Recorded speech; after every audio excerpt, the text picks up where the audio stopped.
It says bite me on it? Yeah. So let's do a little practice run. What do you say? 1, 2, 3. All right, Austin, I love you. This is why I love Texas. Everything is bigger. Let's do it even bigger. Can we do it even bigger than that? It's a big room, and the acoustics are kind of off. I want him to come in and hear you say 1, 2, 3. Awesome. Texas, I so love you. Everything is bigger, even the guns, right? By the way, I'm an expert marksman. Don't mess with me. Just kidding. No, I really am. Yeah. James has done some amazing work. Let me just turn this down a little. Everybody knows and loves him from, of course, Buffy the Vampire Slayer. Woo! We loved him in Angel as Spike, the vampire with a soul. Woo! That's my woo side.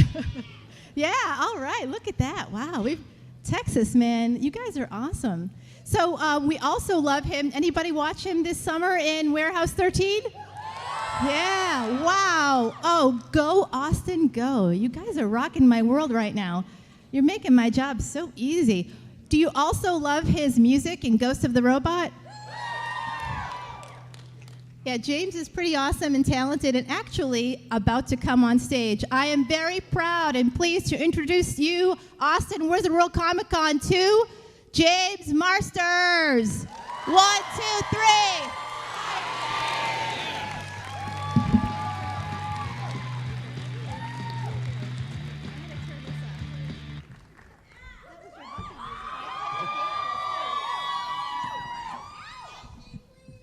Hello, beautiful people.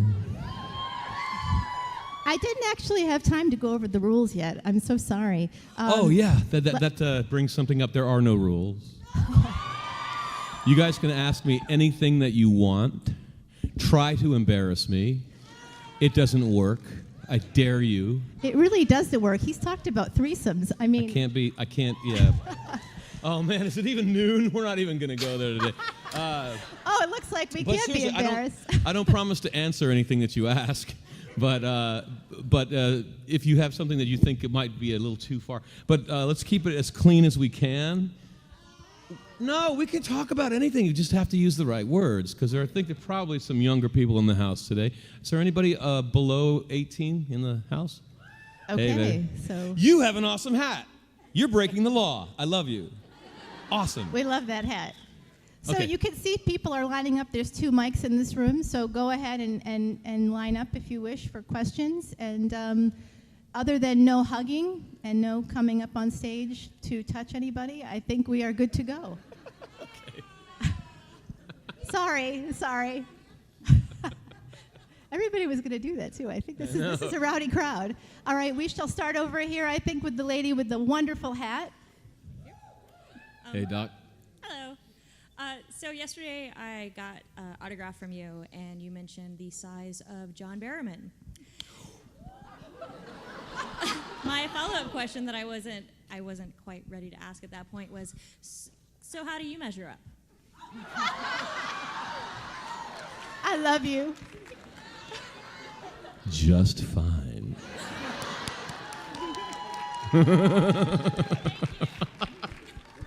Right away. You invited it. We're going to go over here next. Oh, we went there right away. Right, I'm so sorry. We went it's down my to the basement bad. right away. I love it. I'm thinking about telling the story about that, but will you? No. No. Come on, you've got M&Ms. It'll feed your fury. Okay, this is the story. I love free candy. Thank you, Doc. I made the decision not to sleep with any of my co-stars because basically, you work with them for 12 to 14 hours a day, and unless you marry someone, then you break up, and it's horrible, and you never want to see them again. So it's really advisable not to, as I say, take it from the set. And I thought, dude, you're on a hit TV show. If you can't meet people outside of your job, this is pathetic. So consequently, all of the actresses were going insane trying to get me to date them. And one of them came up and just asked me flat out, so, are you big? Are you not? And I just decided to be honest. And I just was like, yeah, actually I am. Now we're going to be dreaming about this, It just went crazy. Like, everyone was trying to get me, come to my dressing room, James. Come to my... No, not going to go there. Is that why one day you came to work and it was just a sock for your wardrobe? Oh, that was a whole season. That was the worst. That was the worst. Oh, God, I hated that. Oh, there's no dignity when you go to work and all you have to wear is a sock, man. Let's move on. Moving on. Thank you for that great regions, question. For Lord's sake. I think we were still over here, actually. Go ahead, Right, sir. Mr. Marsters, this is a little less exciting. Thank you.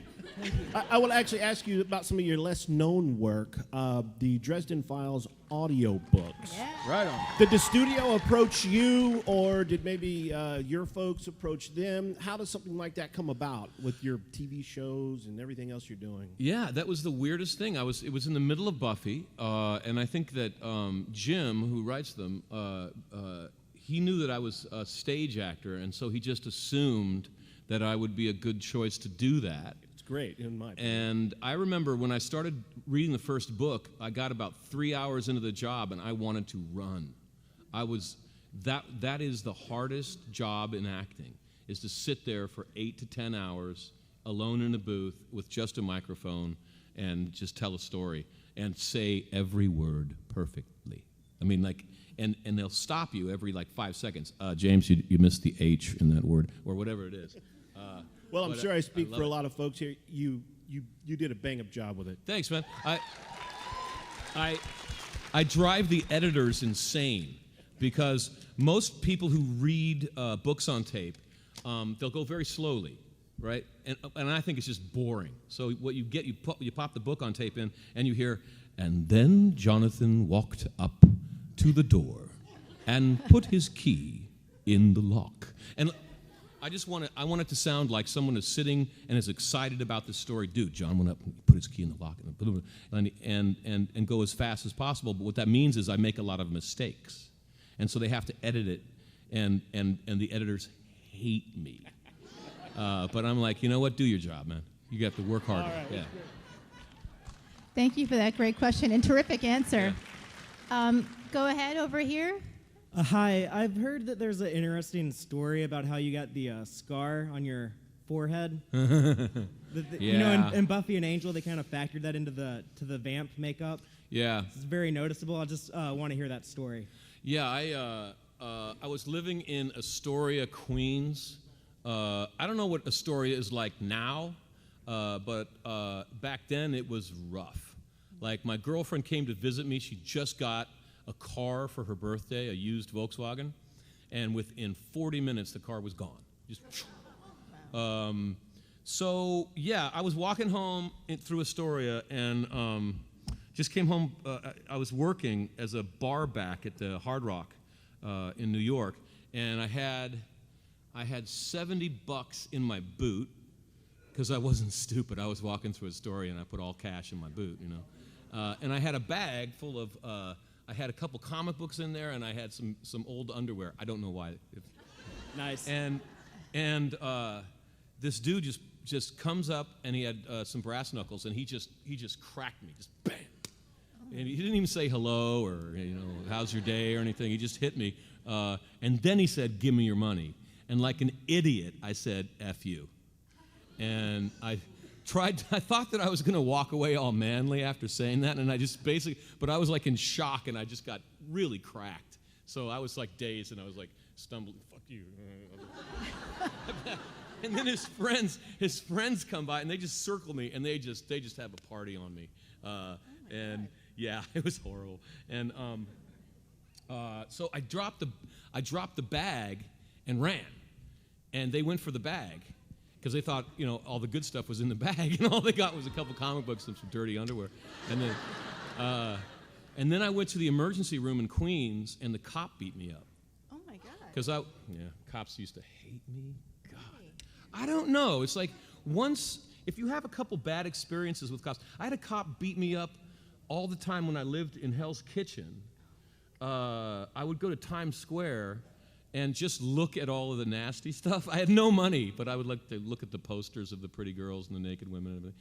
And I think this cop thought that I was tricking or something, and he would always pull me into this deli and just, beat me up with a nightstick over by the cold cuts. You don't look like a pimp to me. Horrible.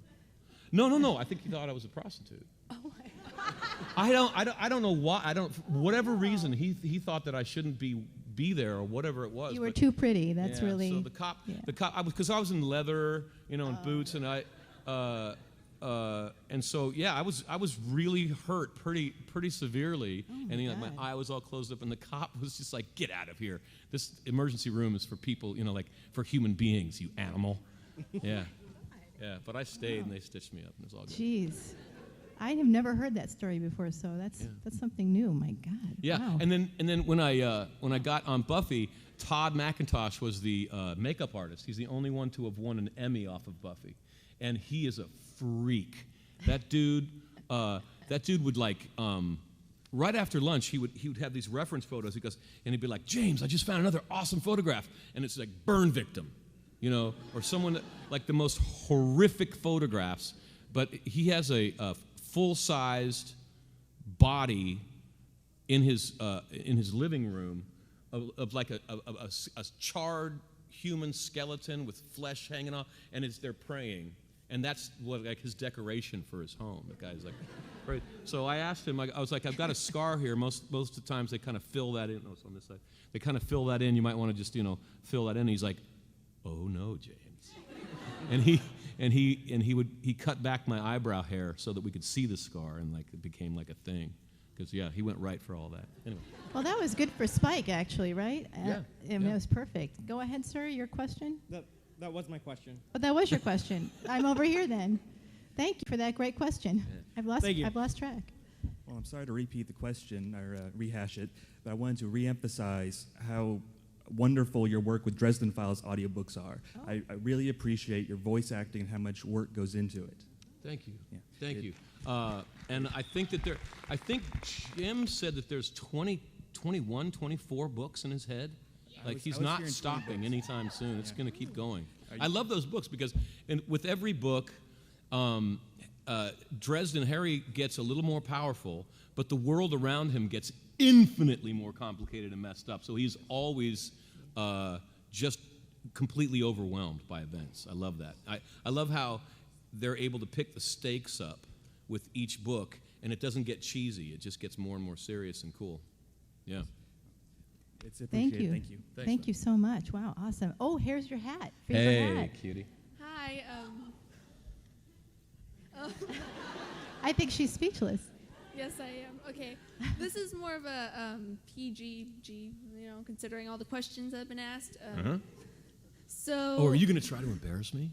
No. Oh, All right. that's too bad. All right. So, I'm a big fan of Joss Whedon. Mm-hmm.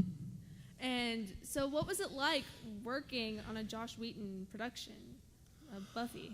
Horrifying. Terrifying.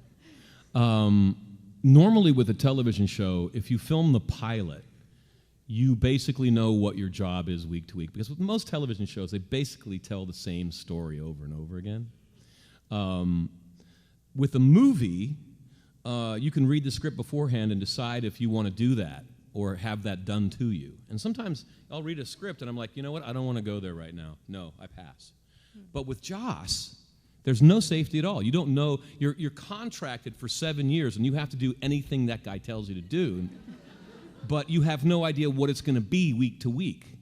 And there came a point when I realized I have to show up 24 hours a day on a minute's notice, wear or not wear, whatever they say, do anything to anyone without notice. And I seriously got freaked out by that. and I did not want to leave my home. James, you got to come out of your trailer. No, don't make me. I can't do it anymore, please.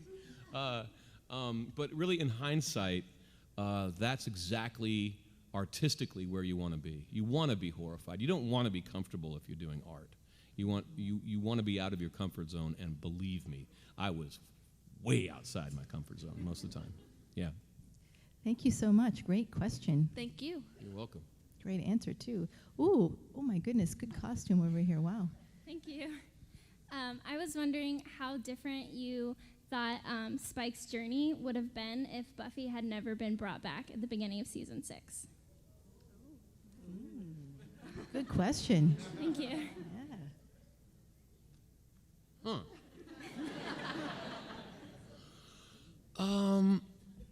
Wow, so Buffy does not come back, and the Scooby Gang has to try to save the day without her.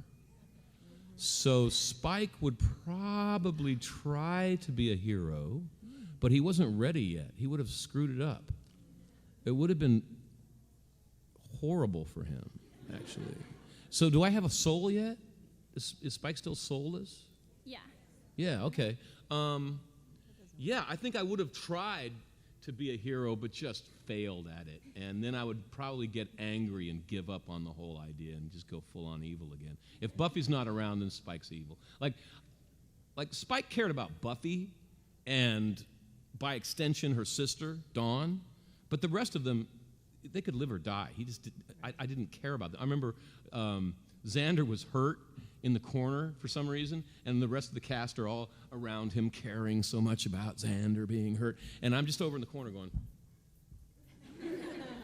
And the director's like, he only directed one episode, and he was like, James, Xander is a cast regular, and so are you. He's hurt. You have to go over there and care. And I'm like, no, I don't. No, I don't.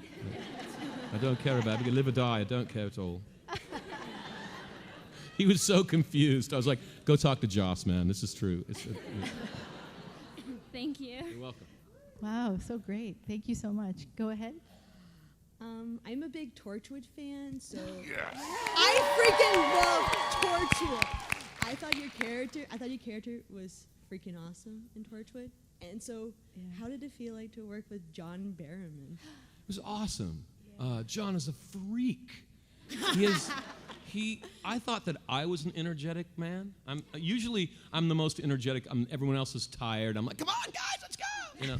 But John would put me in my grave, man. Like you work hard, man. You work 12, 15-hour days when you're shooting a show like that. And I remember I was in the makeup trailer, and I told the makeup artist, just paint the eyeballs on the eyelids, please. I can't even do it today. Like, I can't even do a conversation. I'm just going to sit and do my coffee and drool while you make me pretty. And John just comes in and sees me going like that. And he's like, what's up, motherfucker? And he just starts screaming, are you ready? And it's just torturing me for daring to be tired at his job. He's awesome. He's a totally awesome human being. Love that man. Yeah. In my first episode, I blew part of a stunt, which in Hollywood, if you blow a stunt and get hurt in Hollywood, they don't go, oh, James, you're hurt, poor you. They're like, you messed it up.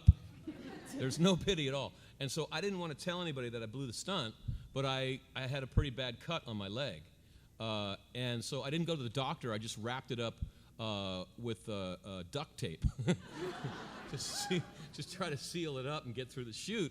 But I was bleeding out through my costume, and John's like, you blew that stunt yesterday. I can see you're bleeding. And he said, go to your trailer. I'll get another pair of pants for you. I'll get my own doctor. I will hold them up on the set, but they won't find out why. Wow. No one will find out. And he got me stitched up in 25 minutes, got me back out on the set, and no one was the wiser. Wow. He's awesome. Yeah. Thank you so much. Thank you so much. Wow, what a great story. And now, oh my goodness, tell us. Oh, hey, Doctor Who. Yes, Yeah. I'm the TARDIS. Yeah. It's the best TARDIS I've seen in a long time. I know. Thank you so much. Okay, so I'm going to bring together Buffy and Torchwood for a minute, and I have to ask, who was the better kisser, Sarah Michelle Gellar or John Barrowman? That's a great question, I have to say. You know, I think I was ready for John. Because, you know, kissing on film is not kissing in real life. I remember when I first kissed Sarah, we had to do 14 takes because I kept messing it up. I kept actually meaning it. Like, she kept telling me, James, this is like a stunt. If we mean it, then our lips go like this, and it looks stupid. You have to treat it as if it's a stunt. And I just didn't get it. I couldn't stop caring. And then finally we got it after 14 takes. That was a good day, though, I have to say. And then, so I was ready for John. They thought that I would be uncomfortable kissing a guy, but they didn't know me yet. And so on the first take, I bit him. Not hurting, but just a little nip like that. And he goes, dude, you bit me. And I was like, I haven't seen you for 300 years, baby. Come here. So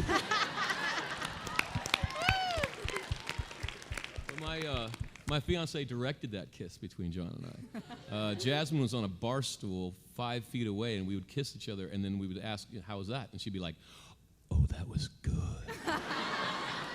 You need another take, though. Do it again. Do it again. She got 5 takes out of us.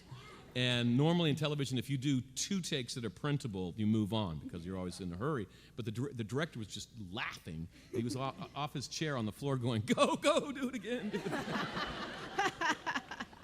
And I found out that the girls like the guy-on-guy stuff. Oh, yeah. Like I knew the guys like the girl-on-girl. Like I knew that all my life. But wow, you guys like guy-on-guy. Like that's cool. Totally true, yeah. Thank you for that great question and terrific you. answer. I love that story. It's fantastic. Go ahead, sir. Hey, brother. Hey, I actually have a comment first. With all the British actors that come over to America and do all our shows and do American accents, I have to commend you for doing one of the most fantastic British accents I've ever heard. I thought you were British when I first I was like... In England, they think I'm British. Yeah, I totally thought you were, because I had never seen you at first only in Buffy, and I'm like, and then I first heard you talking as American, I'm like, he's putting on an American accent now, right? So actually, I'm from Lithuania, but there's not so much work from characters from Lithuania. You play a lot of gangsters, people like this, but so I have to pretend. I like it. I like it. My question, or really I wanted to ask you, so last year I came here and you were supposed to be here, but you didn't come. I was filming. I was kind of bummed, but I got to meet Eliza Dushku. And she was here, and I was very excited about that. And I actually asked her what she could tell me of any crazy stories from the set. And I felt like she was holding out on me a little bit. Oh, yeah. And so I want you, I heard how candid you are. I want you to tell me the craziest Eliza Dushku story from the set of Buffy. Well, no, actually, that was the thing, is I didn't really film with her very much. She was in season 3 mostly, and I was not. I was only in one episode that year. That's true. So you can tell me any crazy story from the set then, and be as candid as possible. I think he's trying to embarrass you. Man, every day was insane. I don't know. Okay, this is cool. Steve Tartaglia was the stunt Spike, right? And he got known as the premier Caucasian actor in Hong Kong, stunt fighter. And so he was not used to safety at all. Like there are no real, like in the States, there's a lot of rules about what you can or can't do to a stuntman. There's a lot of safety involved. In Hong Kong, it's just all of that's gone. And when I saw his reel, which is a cut, like a film of his stuff cut together so it can show to producers and agents and stuff, I almost threw up. I was like, oh my God, I can't believe you did that to yourself. So he was willing to do things that other stuntmen would just quail at and just be like, no way, I'm not an idiot, I'm not doing that. And then I was an actor who was willing to do way more stunts than most actors. So between the two of us, we just did maniacal, mad, weird stuff. And one day, he had to take a high fall. It was like a medium fall. It was like off 2.5 stories up. But they only gave him a little bush to land on, right? And Steve was like, "That's good. I'm good. Cool." But then because of the needs of the camera, they had to move the fall to the curb. So he had to land. It was designed to be on grass, but by the time it was time to do it, they had to move him so that he was literally landing on the the curb, and then it got just horribly nasty. And I saw him. He was like, "You want me to?" Yeah, okay. And he did it, one take, boom, and just walked away. And I was like, "Steve, man." He's like, "Shut up, that hurt." Oh, God. I like it. Thank you. Yeah, you're welcome. Thank you. Great answer. Great question. Oh, wow. Hey. Hey. Hello. Okay, I'm a huge Buffy and Angel fan. All right. Do you think that Spike's death and Buffy going into Angel diminished his epicness of his death? No. What? No? Was the character diminished by that death? No, like going into Angel as a ghost. Oh, like it might have been cooler if he had just died there and didn't come back? Wow, you are heartless, man. I love you. Yeah, probably. Yeah, but too bad, man. I wanted to go on Angel and mess with David Boreanaz, man. I was jealous of David Boreanaz. I had a girlfriend that got jealous of Juliet Landau, because Juliet and I became fast friends. We were both subversive theater artists playing punk rockers, and we really connected. We never, hooked up or anything in real life, but we were close, and my girlfriend was really jealous of that, so she told me that she had a crush on David Boreanaz. And I don't know if that's true or not. It was probably true. So gorgeous. So consequently, I hated David. Oh my God! For years, I just wanted to kill him. And it took me a long time to realize that David was actually really nice to me. He was really supportive the whole time, and I was just a prick. And I was trying not to let it show, but when they called action, I was just like, "I'm gonna get you. I'm gonna get you." So when you see those two characters, and it seems like Spike really wants to hit him or whatever, it's real. Okay. Yeah. Cool.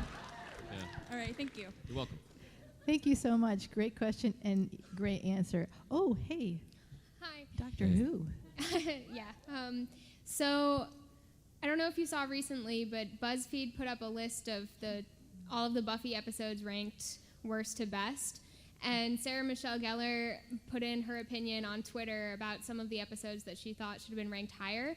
So I was wondering if you have a favorite episode of Buffy, either overall or your favorite one that you filmed. The Body.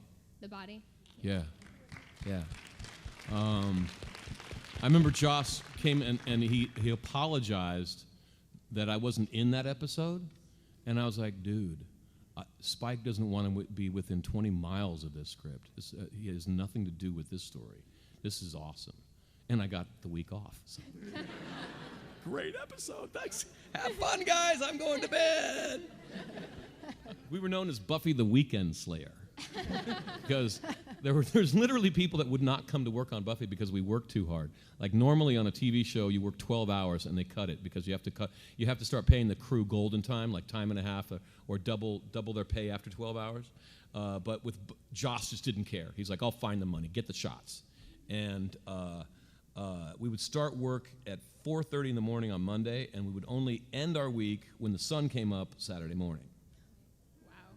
So we were all tired. So yeah, if I wasn't in an episode, I've never complained about that. Other people would be like, "Give me more to do. Give me more to do." I was like, "No, I'm good. I'm good." Yeah. Great, thank you. Thank you so much. Great question. Great answer over here. So which was the worst? Like, what did they say was like the worst episode? Beer bad. Oh yeah. So Buffy drinks beer and then turns into like a cave woman. Yeah. It's like spiked beer or something. And so, yeah, and they've ranked that one as the worst, I think. Yeah, okay. Yeah. That like wasn't that our one. finest hour. I remember one of the silliest times that I had on that show, there was a big dragon. Like for weeks, everyone was talking about this $250,000 dragon that they were going to have. And they were going to have 4 puppeteers inside this dragon. And it was like a big deal. We were all like, cool, dragon. And the thing is that it was made out of a foam, and they didn't take into account the fact that they were going to be spraying this big, huge puppet with water for 12 hours. And it got really heavy. And suddenly the dragon just starts to, like, twitching. And the puppeteers were fainting inside the dragon. And they had to pull those poor souls out of the dragon. And it was just this wet thing. And we had to film, and everyone's freaking out. And I was like, oh, man, okay, just prop the dragon up behind me and just take me in a close-up, and I'll beat myself up with the dragon. And we kind of made it work, but, like, it's so cheesy. Like, I got to save the day, but it's not good. Now, before I take a next question, or before we go to the next question, I just want to say, because we have so much fun, there's only 10 minutes remaining. I know. It flies for us. I don't know why. We're just like a space-time bubble here. Okay, speed round. We're going to do speed round. Yes, that's what I was actually asking. Yeah. I'm glad you're with me on that. Wait, where am I? I think I'm over here. Right, okay, go ahead, sir. Okay, real quick. First of all, my wife's too shy, but she wants me to tell you that she loves you. Sorry. It's okay. I'm used to it. My wife loves True Blood. Okay. So consequently, I hate wife- that show. I told her, take that pornography into the bathroom like the rest of us, man. My wife loves several characters of that show too. So, Spike is one of my top 5 favorite characters of all time. And I want to ask you, there's a particular 6-season episode, I think pretty unique in a narrative for shows and movies. I've never seen anything like that before, where you're in an alley with Buffy, and you're describing to her how you killed a Slayer 30 years before in New York. Yeah. And in the flashback, during the flashback, you're in real time talking as if Buffy is standing in front of you. Yeah. And I want to know, that seemed pretty damn cool to me. I wanted to know when you did it, were you kind of conscious of how cool that was, or was it just another drop of coolness in the sea of Buffy coolness?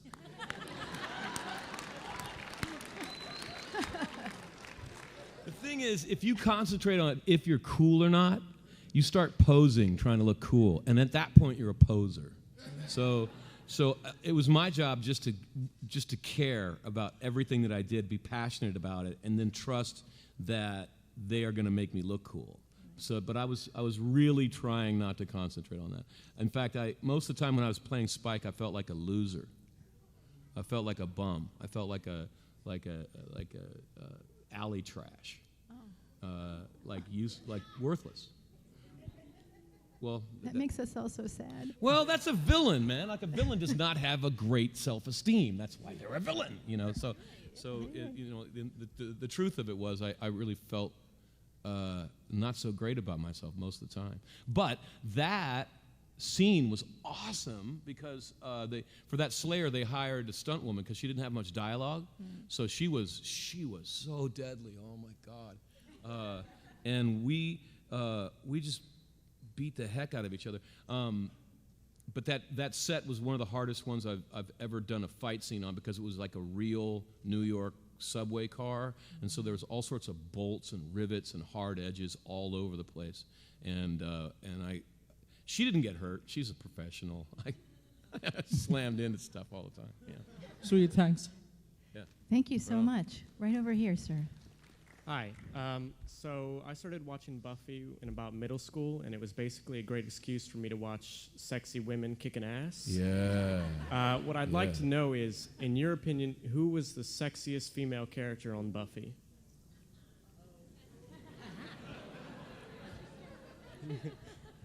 It's a tough one. Wow. Yeah. Wow. Eliza, I guess. Great answer. Yeah. Great answer. Yeah. Yeah. Thank you. That's I a totally hard one. agree. There's some hot women in that show. You're not kidding. Go ahead. James, since we are doing speed rounds, I'll make this quick. Okay. There is a website out there called stageit.com. Yeah. Have you heard of it? Yeah, my band Stage It is it's like a concert that you can go to on your own computer, And you can, bands or musicians will do a live show over the internet, and you get to pay, I don't know, it's $5 or whatever. And I'm in a band called Ghost the Robot. And we did a Stage It show, but we were aware that most Stage It shows suck. It's usually someone just gets a computer and they just film themselves on the computer with the computer camera and the computer microphone, and the sound quality is just horrible. And we were like, okay, we're not going to do that. So we went to a professional television studio that had professional lighting, professional camera work, and most important of all, professional microphones, studio quality stuff. And our show was the highest watched. At that time last year, it was the highest watched show that ever happened on Stage It. And we're going to do another Stage It show near Christmas, and we're going to the Pus Cavern in Sacramento where we record all of our albums, and we're going to do it from there. Pus Cavern is great. That's where Cake records all their albums. And it used to be a hole, man. It used to be so gross. But now... Joe, who owns the Pus Cavern, he's getting older. He didn't want to hang out in a gross place anymore, so he revamped it, and it looks really beautiful now. But it's still called Pus Cavern. Are you guys playing this weekend at all? No. When are you playing next? No idea. Oh, no. No idea. I'm so sad, because that concert in Chicago rocked my socks. Right I on. loved it. It was so good. That was good, yeah. Go ahead. Hi. My girlfriend behind me is a huge Buffy fan. She's also a little hugely pregnant right now and is sitting back because she's shy. Awesome. She's having a boy. It is not yours. But her husband did schlep her to all of your concerts, Ghost the Robot. She's a big fan. Since she's having a boy, the boy doesn't have a name yet. I was going to see if you would, as a belated birthday present, give her some recommendations. Oh, that's a tough for a baby boy. No pressure. Yeah, no pressure at all, yeah. Wow.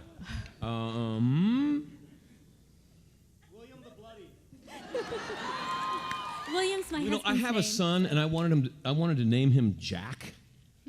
I thought that was the coolest, or Max. I thought those were great guy names. Hey, Max. And I wanted it to be Jack, not Jonathan. On the certificate, I wanted just Jack. I didn't want want anyone calling him Johnny or stuff like that. Her last name's Jackson, so Jack Jackson. Yeah, that's Max Jackson. Max Jackson. Max like, Jackson. you need more of it? That sounds like a hero. Max Yeah, Jackson. Yeah. That's very good. Thanks for playing. Yeah, we named him Sullivan. My son is named after the first soldier that fell in the Battle of Bull Run in the Civil War. He was a poet, and he wrote this beautiful letter as he was marching to Bull Run. He wrote this beautiful letter back to his wife, saying, "I know that I'm going to die. I've seen what happens in these battles, and I am definitely toast. Wow. But I will always be with you. When the wind is on your cheek, that will be me." And just gorgeous, but horrible, because it was so beautiful that she was never going to get over him after that letter. She was never going to be able to move on. Like it would have been much better if he'd be like, "I never really liked you anyway." Really, that would have been kind, But in the Ken Burns documentary about the Civil War, at the end of the first episode, they read that letter. If you want to check it out, so it was his name was Sullivan Ballou, and my son is Sullivan Marsters. Yeah. Awesome. Thank you so much. Yeah. Thank you so much. We have 5 minutes, so we maybe have time for 2 questions at the most. Damn. I know. Okay. I hate that. Very good. We're right over here. So there's a scene with you and Sarah where it's like when you first start to like her as Spike, and you are in the car together and you're trying to make it like a date, and you're like humming to yourself and like talking to her, and it's so delightfully awkward in that scene, and I was wondering if you felt awkward in that scene.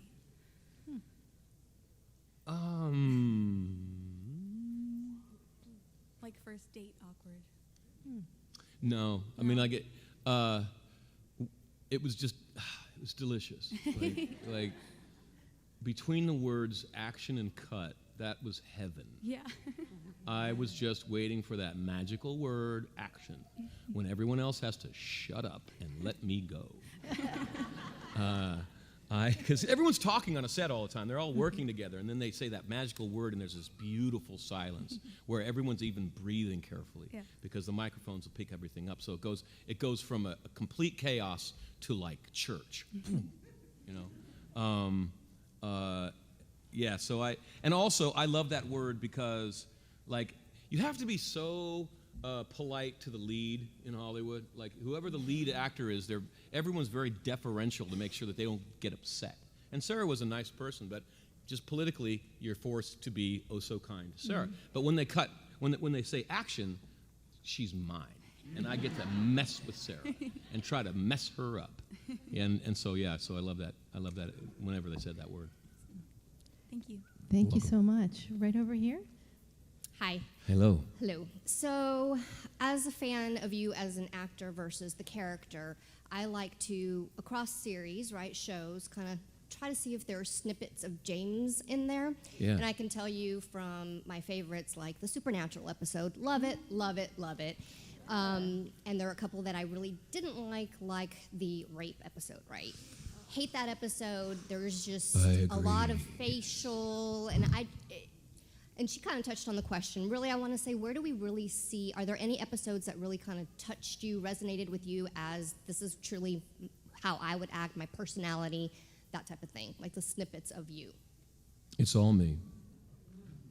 Let's see. The camera wants a real event. It doesn't want your idea of a real event. It wants you to actually reveal something about yourself. So you're trying not to lie. You're trying to actually bravely show people a side of you that you may not even want to admit to yourself, but you just go there because that's the job. But seriously, that's all me. None of that's a lie. All the weird, nasty, gristly bits of myself I've just barfed out in front of the camera over my life. Yeah, but hopefully none of it's a lie. Yeah. I think that really shows in what you do. Yeah. It's very authentic to me. That's why we love you so much. Right on. Hard not to fall in love with somebody who's genuine like that. Thank you so much. You're welcome. One more question, I think, over By the way, here. have you seen Moonshot? Ooh. Okay. That's good. I played.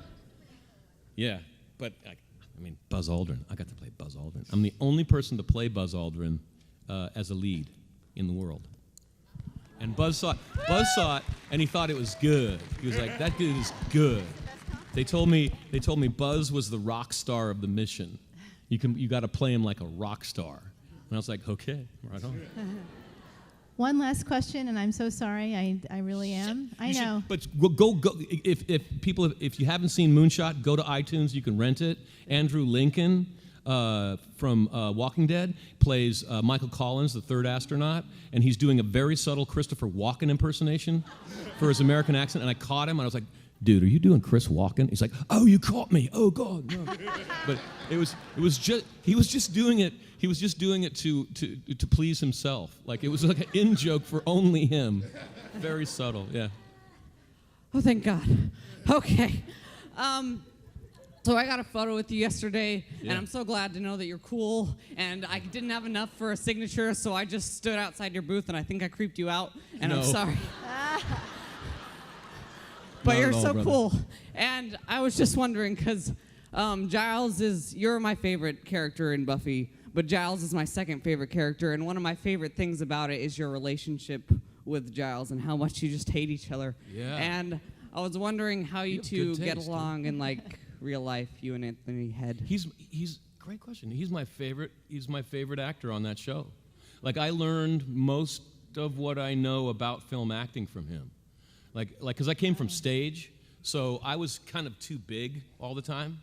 And I remember shooting with Tony, and he wasn't doing anything. He was like mumbling. And I remember thinking, "Old man, drink some coffee, man. Let's go." And then I saw the scene, and he kicked my butt. He wiped the stage with me just because he wasn't lying. He wasn't performing. He was just being real. And I realized I don't know anything about film acting. I've got to dump anything that I think I know about acting comes from stage, and it's just not applicable on a soundstage.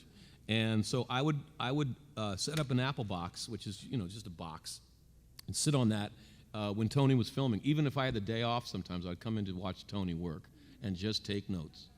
Yeah, he's awesome. Really cool dude too. Well, thank you. Yeah. Thank you so much. He's a good dad, good husband, good dude. And he saved my accent too, by the way. Okay, I said bullocks once because they misspelled it in the script, and he comes up to me after I filmed that. He's like, "We don't say it like that, you prat." I'm going to help you because I'm going back to England. I've got to hold my head up.